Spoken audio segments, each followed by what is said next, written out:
Hi, welcome back to the long-anticipated season finale of the TMEA 21 to 22 All State Trumpet Etudes. And I saved the best for last, so we have the first etude on the list, which is Arban's Characteristic Study number 7. And this one is especially challenging for me, so I saved it just for last. So if you haven't checked out the other two videos, that will be linked up right here. And without further ado, let's get into it.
Alright, so that's my take on this etude, and I want to say first and foremost, give yourself plenty of time to record this etude, because it takes a lot out of you, and you can only do it so many times before your face gives out. So plan ahead and go ahead and record yourself like each day over the course of like a week or even 2 weeks if you can afford it. You can thank me later. So there's a lot of notes in this etude, and so it almost seems like somebody lost a bet with Arban to see how many times he could change keys, because it changes key almost every 8 measures, like it seems like at least. So you're gonna want to take stock of all of the keys that you'll be working in this etude. So first off, we have C major. In the 4th line, it modulates to A flat major. After that, we go to B major.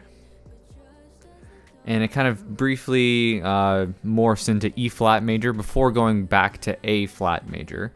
And about halfway through, you find yourself back in your home key of C major. So that's a lot going on. So just keep track of all those sharps and flats and pay your dues playing those scales so that you feel comfortable in each of those key centers. Another tip that I found super helpful myself is taking time to slow practice. There's a lot of big intervals in this etude. Slowing from an E to an A, that's a jump of a 4th, right? So you want to be able to practice that smooth transition. So do it slowly at first and then gradually ramp up your tempo. And you don't have to go super fast either. I went around quarter note equals 80 to 90 and a little bit of ebb and flow to the tempo, which we call rubato.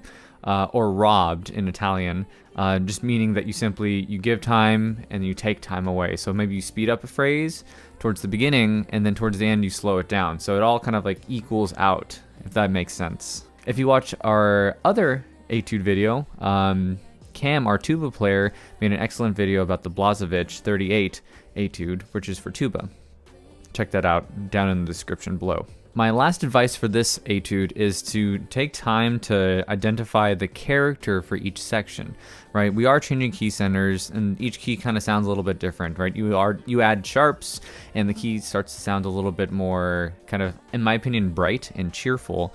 And when you add flats, it gets a little darker and maybe a little bit more serious. So you can kind of like go through the etude and identify those characters, right? These are characteristic studies after all, so they should be studies of character. All right, and that's all I have for today. So best of luck on those TMEA auditions this year. Just to reiterate, just give yourself plenty of time on those recordings. You don't want to be cramming and rushing at the last second, because you're not going to sound your best when you're in that kind of zone. Give yourself plenty of time in advance. I'd say up to even 2 weeks of recording each and every day, a couple times through. Take a chop break in between takes of a recording, and don't sweat like missing a note or two, or even 3 or 4. Really, if you're just going for the music and you have a strong musical intention, even a couple of fracks won't set you back in the long run. You can also listen to these etudes too. There's a number of good recordings up on YouTube. One of my favorite recordings of all the characteristic studies is a recording series of all 14 characteristic studies done by Tom Hooton. So I would definitely recommend checking that out. That's probably one of the best recordings we have available to us.